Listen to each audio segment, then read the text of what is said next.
Good morning, students. So, in our last class, we have read the poem Chibi. So now I am going to share the exercises with you of Chibi. As you can see that the first question is discuss these questions in small groups before you answer them. When is a grown up likely to say this? Don't talk with your mouth full. You can write a grown up is likely to say this when the child speaks with food in his or her mouth. The second one is when are you likely to be told this? Say thank you. You can write when the child receives or asks something from somebody, he or she is supposed to say thank you. When do you think an adult would say this? No one thinks you are funny. You can write an adult will say this when the child interrupts someone.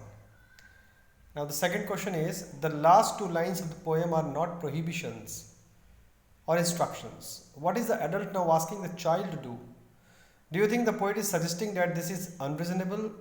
Why? In the last two lines of the poem, the adult is asking the child to take decisions on his own. The poet is suggesting that the adults should not continuously force children to do something because it is not reasonable. If adults continue pestering children, they will not get an opportunity to learn how to behave in life. ये आप लिख सकते हो. The third question is why do you think grown-ups say the kind of things mentioned in the poem? Is it important that they teach children good manners and how to behave in public? Grown-ups say such things to children because they wish that children should be well behaved and well cultured. Yes, it is very much important that they must teach their children good manners and how to behave in public, since children need proper guidance and instructions to become good citizens of a nation, but it should be done without constantly nagging them. Instructions, proper guidance. Guidance का spelling थोड़ा printing mistake है. GUIDANCE ENCE की जगह ANCE लिखना second line में, और मतलब नीचे से सेकेंड लाइन में. और the meaning of nagging means continuously interrupting. ठीक है. The fourth question is if you had to make some rules for grown-ups to follow, what would you say? Make at least 5 such rules. Arrange the lines as in a poem. अगर आप बड़ों के लिए कुछ rule बनाना चाहो तो क्या बना सकते हो? तो आप लिख सकते हो some rules for grown-ups to follow. Don't scold the children all the time. Don't say do this and not that all the time. Don't teach them too much. Speak softly to them all the time. Be helpful to them all the time. It will improve their manners. तो देखो students, ये जो दो I am a grown up और ये poem कहीं ना कहीं हम सभी के लिए, हम सभी ग्रोन अप्स के लिए एप्लीकेबल होती है आप बच्चों की तरफ से. तो मैं इस बात को मानता हूँ, दो it is tough, really little bit, not really tough but a little bit tough, थोड़ी बहुत टफ है ग्रोन अप्स के लिए. ये जो पोएम में लिखा हुआ ये फॉलो करना हमें पूरी तरह से. थोड़ी बहुत टफ इसलिए बोल रहा हूँ क्योंकि बच्चे अगर गलती करते हैं तो हम अपने आप ही हमारी मुंह से डांट निकल जाती है, और अगर बच्चे कुछ अपना नुकसान करते हैं तो हम उनको रोकते भी हैं. हम बच्चों को सही चीज़ सिखाने की कोशिश भी करते हैं. कभी कभी बच्चे अगर हमसे जबान लड़ाने लग जाए तो हम sometimes you can say that rude भी हो जाते हैं. बच्चे अगर बार बार किसी चीज़ को लेकर के परेशान करें तो कभी कभार हम, ऑब्वियसली हेल्पफुल तो हम हमेशा रहते हैं, लेकिन कभी कभार हम लोग बच्चों को डांट भी देते हैं. तो ये चीज़ें हैं, कुछ गलतियां हैं जो बड़े भी कहीं ना कहीं करते हैं, और इस चीज़ को मैं मानता हूँ कि बच्चों के ऊपर अगर रूल्स अप्लाई है, एप्लीकेबल है, तो बड़ों के ऊपर भी है. So this are the good rules which should be followed by the grown ups. बच्चों को ज़्यादा डांटना नहीं चाहिए, सही है. बच्चों को हर वक्त ये समझाना नहीं चाहिए कि ये मत करो वो करो, ठीक है. बच्चों को बहुत ज़्यादा नहीं सिखाना चाहिए, थोड़ा बहुत उनके खुद के ऊपर छोड़ देना चाहिए। ऑब्वियसली हमें करना चाहिए ऐसा। बच्चों से प्यार से बात करनी चाहिए। हाँ, हम लोग कभी कभी रूड हो जाते हैं, मैं मानता हूँ, लेकिन ये हमें हमें इतना तो पेशेंस कल्टीवेट करना ही होगा कि हम बच्चों के प्रति सॉफ्ट रहें। शायद ये लाइन बहुत ज़रूरी है, मेरे ख्याल से बहुत ज़्यादा ज़रूरी है बच्चों के लिए, क्योंकि सॉफ्ट नहीं रहेंगे तो बच्चे हमसे रूडिटी सीखेंगे, और रूडिटी सीखेंगे तो कहीं ना कहीं वो भी जाने अनजाने, एक्चुअली बच्चे वही सीखते हैं जो हम करते हैं। मीन्स हम जो बोलते हैं वो उतना इम्पोर्टेंट नहीं है, व्हाट वी डू एक्चुअली, जो हम करते हैं वो इम्पोर्टेंट है। तो इसलिए हमें ऑब्वियसली अपने अंदर पेशेंस कल्टीवेट करना पड़ता है ताकि हम बच्चों को एक बेस्ट एग्जांपल दे सकें। ऑब्वियसली मैं इस बात से बिल्कुल सहमत हूँ कि बच्चों से सॉफ्टली बोलना चाहिए। रेयर एक्सेप्शन की बात कर दो, छोड़ दो, कभी महीने में एक बार डांट दी वो अलग बात है। हेल्पफुल तो बच्चों के लिए होना ही पड़ेगा, बड़ों को, क्योंकि अगर बड़े ही हेल्पफुल नहीं होंगे तो बच्चे सीखेंगे किससे और कैसे। सहमत हूँ इन पूरी बातों से, इस पूरी पोएम से मैं। सो ये आप 4 का आंसर लिख सकते हो। Now we are going to start a new poem, not poem, chapter, which is quality. And student, this chapter is basically written in Germany by John Galsworthy. German भाषा में क्वालिटी, गुणवत्ता, ये चैप्टर लिखा गया है और ऑब्वियसली इसको English में ट्रांसलेट किया गया है। देखो, इस चैप्टर में एक ऐसे व्यक्ति की कहानी हम पढ़ने जा रहे हैं जो व्यक्ति बहुत ज़्यादा मन लगा के अपना काम करता है। मीन्स वो जो भी करता है उसमें पूरी तरह से वो डूब जाता है। इस व्यक्ति का नाम है मिस्टर जेस्लर और ये बहुत अच्छा शू मेकर है। ये जूते बहुत कमाल के बनाते हैं, ठीक है, और जूते बनाने की जो प्रोसेस है उसमें वो पूरी तरह से डूब जाते हैं जब भी वो उस प्रोसेस पर काम करते हैं। तो स्टूडेंट्स, ये है तो एक ऐसे ही महान शू मेकर के बारे में हम ये चैप्टर पढ़ने वाले हैं। इससे हमें न जाने कितना कुछ सीखने को मिलने वाला है। Can a shoe maker be called an artist? Yes, if he has the same skill and pride in his trade as any other artist, and the same respect for it too. Mr. Gessler, a German shoemaker settled in London, is a perfect artist. Read this story to see how he devotes his life to his art. तो students, एक ऐसे महान व्यक्ति के बारे में हम पढ़ने वाले हैं जिनका नाम है मिस्टर गेस्लर। ये वैसे तो जर्मनी में इनका जन्म हुआ है, लेकिन ये लंदन, इंग्लैंड में जाकर के रहने लगे हैं, वहाँ बस गए हैं। इन्हें आर्टिस्ट का दर्जा दिया गया है, एक कलाकार का दर्जा दिया गया है। क्यों? राइटर जॉन गैल्सवर्दी के द्वारा इन्हें एक आर्टिस्ट यानी कलाकार का दर्जा इसलिए दिया गया है क्योंकि ये अपने जूते बनाने का जो काम है, हालांकि कईयों की नज़र में ये बहुत छोटा काम हो सकता है, मोची का काम, छोटा काम, लेकिन यकीन मानो अगर मोची भी अपने काम को मन लगा के और पूरी गर्व के साथ करे कि हाँ, मुझे अपने काम करने में गर्व है, तो ये एक बहुत ही महान बात होगी। तो मिस्टर गेस्लर जो है वो इतना मन लगा करके अपना काम करते हैं कि इतना मन लगा के वो अपना काम करते हैं कि राइटर ने उन्हें एक आर्टिस्ट का नाम दे दिया। चलो इस कहानी को पढ़ते हैं और देखते हैं कि किस तरह से अपने काम में आदमी को गर्व होना चाहिए। जिस आदमी को अपने काम में गर्व नहीं है, जो आदमी खुद अपने काम को छोटी नज़रों से देखता है, उस आदमी का क्या सम्मान होगा अपनी ही नज़रों में, उसका क्या आत्मसम्मान होगा। और जिसका आत्मसम्मान ही नहीं है उसको कोई दूसरा क्या सम्मान देगा। दूसरों से सम्मान प्राप्त करने के लिए सबसे पहले अपनी नज़रों में सम्मान होना ज़रूरी है, और ये तभी संभव है जब हम लोग अपने काम को पूरे गर्व और ईमानदारी से करें। पढ़ते हैं क्या होता है इस कहानी में। I knew him from days of my extreme youth because he made my father's goods. He lived with his elder brother in his shop,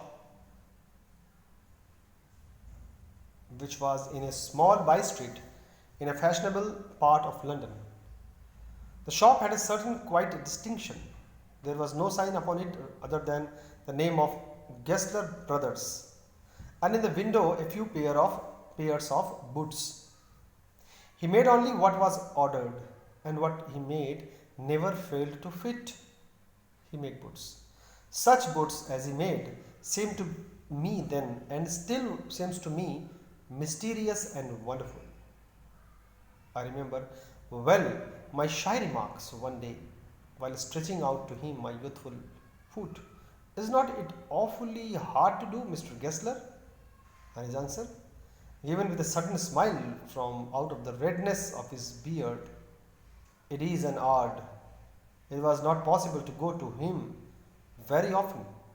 His boots lasted terribly, having something beyond the temporary, some essence of boot stitched into them. यहां तक समझते हैं। Writer का कहना है, writer कौन है? Writer है जॉन गैल्सवर्दी। जॉन गैल्सवर्दी का कहना है कि बचपन से ही वो मिस्टर गेस्लर की दुकान में जाते हैं।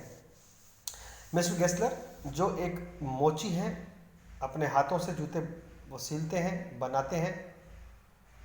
उनकी दुकान लंदन के एक फैशनेबल रास्ते पर एक किनारे में है। एक छोटी सी गली में उनकी दुकान है, जो गली किसी फैशनेबल रास्ते से निकलती है।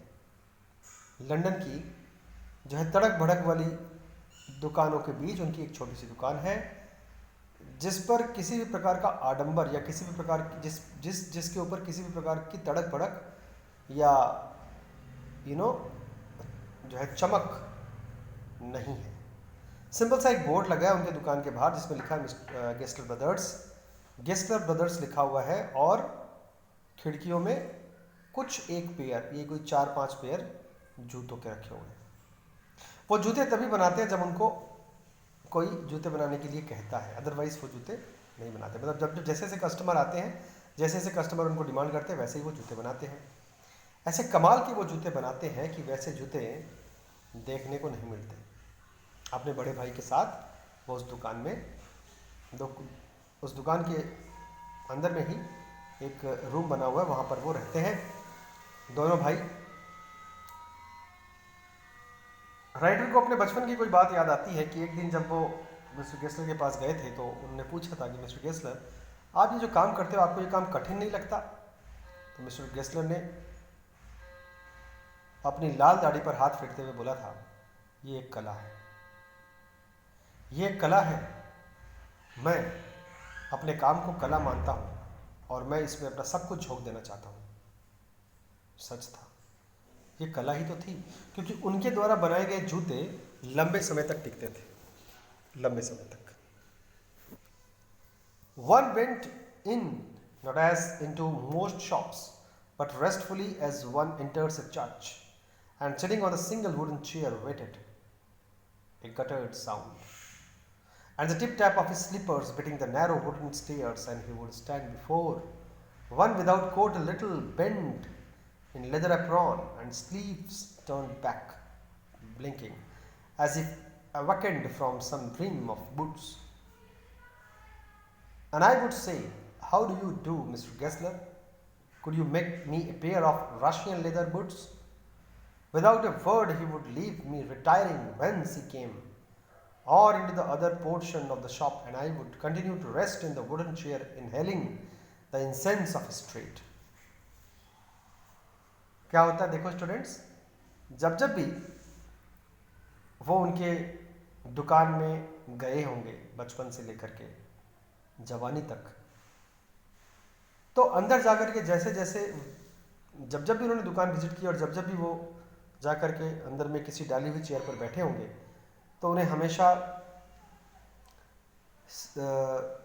मिस्टर गेस्लर के द्वारा जो रबड़ की चप्पल पहनी हुई होती है, स्लीपर्स, उनकी टिप टाप आवाज़ सुनाई देती है, जो कि वुडन स्टेयर से वो नीचे आते वक्त वो करते हैं। मतलब उनकी दुकान में एक वुडन स्टेयर है और ऊपर में भी एक शायद कोई रूम बना हुआ है जहाँ वो लोग आराम करते होंगे। तो वुडन स्टेयर से जैसे जैसे वो नीचे आते होंगे, तब उनके चप्पल मीन्स साधारण एकदम साधारण ढंग से वो रहते हैं, चप्पल पहनते हैं, रबड़ की चप्पल पहनते हैं और एक थोड़े से झुक करके चलते हैं और एक चमड़े का एप्रॉन, मतलब जो है चेस्ट की तरफ डाला हुआ एक ओवरकोट वो पहनते हैं। अपने हाथों में जो शर्ट के स्लीव्स है उनको वो मोड़ करके रखते हैं और जब भी वो बनाने के लिए बैठते हैं जूते, तो बस उसमें खो जाते हैं। और अक्सर राइटर उनको बोला करते थे, मिस्टर गेस्लर आप कैसे हो, क्या आप मुझे रशियन लेदर के बूट्स बना के दे सकते हो। स्टूडेंट्स, रशियन लेदर, रशिया में पाया जाने वाला जो लेदर है वो वर्ल्ड में माना जाता है बहुत कमाल का लेदर होता है और बहुत लंबा और टिकाऊ होता है। बस मिस्टर गेस्लर को ये बोलने की देरी थी कि मुझे रशियन लेदर की बूट्स बना दो। बिना कोई शब्द कहे वो चले जाते थे और उसके बाद रशियन लेदर लाते थे। Soon he would come back, holding in his hand a piece of gold brown leather. With eyes fixed on it, would remark, and he would, what a beautiful piece. यहाँ पर आप जो words देख रहे हो students, कोई कोई word आपको ऐसा मिलेगा जो थोड़ा सा, जिसकी स्पेलिंग थोड़ी सी अलग रहेगी। जैसे बी जो है रशिया मीन्स जर्मन में, वो इंग्लिश में पी लिखा जाता है उस तरह से। जैसे बी इसका मतलब पीस, कुछ वर्ड अलग मिलेंगे, वो हमें जो है हर डी को हम लोग टी समझेंगे और हर बी को हम लोग पी समझेंगे, तो हमारी ऑलमोस्ट जो डाउट है वो क्लियर हो जाएगी। ठीक है, बी को पी समझना है और डी को टी समझना है। थोड़ी देर बाद ही वो वापस आते हैं और दिखाते हैं कि देखो ये कितना कमाल का सुनहरा और भूरे रंग का ये चमड़ा है, बहुत खूबसूरत चमड़ा है ये। राइटर भी उसकी तारीफ करते हैं। फिर वो आगे बोलना शुरू करते हैं, आपको ये जूते कब चाहिए, when do you want them. Writer बोलते हैं ओह जितना जल्दी आपसे हो सके, आराम से। और वो बोलते हैं टुमारो, फोर्टनाइट, 15 दिनों के अंदर। और if he were his Elder brother I will ask my brother. अगर वो उनके बड़े भाई रहते मिस्टर गेस्लर के, तो अक्सर वो गेस्लर का नाम लेते कि मैं गेस्लर से पूछ के बताऊंगा। और अगर वो छोटे भाई रहते तो वो अक्सर 15 दिन के बाद के समय, 15 दिन का समय मांगते। Then I would murmur, thank you, good morning, Mr. Gessler. Good morning, he would reply, still looking at the leather in his hand. And as I moved to the door, I would hear the tip-tap of his slippers going up the stairs to his dream of boots.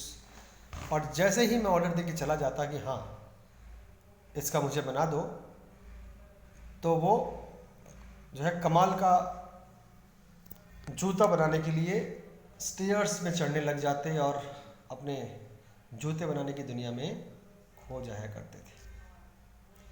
तो students, आज हम लोग यहीं तक पढ़ेंगे। हम लोगों ने जो है आज क्या किया, हम लोगों ने चीवी चैप्टर के क्वेश्चन आंसर्स डिस्कस किए। You need to write those question answers in your notebook, there is no need to write the word meanings of the poem. और हमने एक नया चैप्टर शुरू किया, चैप्टर 5 क्वालिटी। आगे पढ़ेंगे अगली क्लास में इस चैप्टर में आगे क्या होता है। वैसे ये जान लो कि इस चैप्टर में हम लोग रियलिटी ऑफ लाइफ भी देखेंगे, जीवन की कड़वी सच्चाई। हर एक जो महान आदमी होता है उसका जीवन उतना सहज भी नहीं होता, लेकिन उसको तो महानता से मतलब होती है। वो तो अपने काम में खोया रहता है। और काम में खोए हुए आदमी को हमें दिल से सलाम करना चाहिए। जो आदमी अपने काम में खोया रहता है, जो आदमी दिल से अपने काम को पूजा समझता है, वो आदमी हर तरह से सम्मान के योग्य है। तो इस तरह से हम इस चैप्टर में आगे पढ़ेंगे कि मिस्टर गेस्लर के साथ क्या होता है या मिस्टर गेस्लर आगे क्या करते हैं। यकीनन आगे पढ़ना दिलचस्प होगा और बहुत कुछ नई चीज़ें हमें इस मिस्टर गेस्लर से रिलेटेड आगे बहुत कुछ अलग अलग बातें हमें जानने को मिलेगी। और देखते हैं ये कहानी कैसे आगे बढ़ती है, कैसे इसका एंड होता है। बहुत कुछ सिखा के जाने वाली है ये कहानी हमें, तो आप उसके लिए तैयार रहें और GV क्वेश्चन चैप्टर के क्वेश्चन आंसर कर लें आप। आज का वीडियो मैं थोड़ा यहीं ख़त्म करना चाहूँगा। Okay, so I hope you are fine, stay at home, stay safe, thank you very much.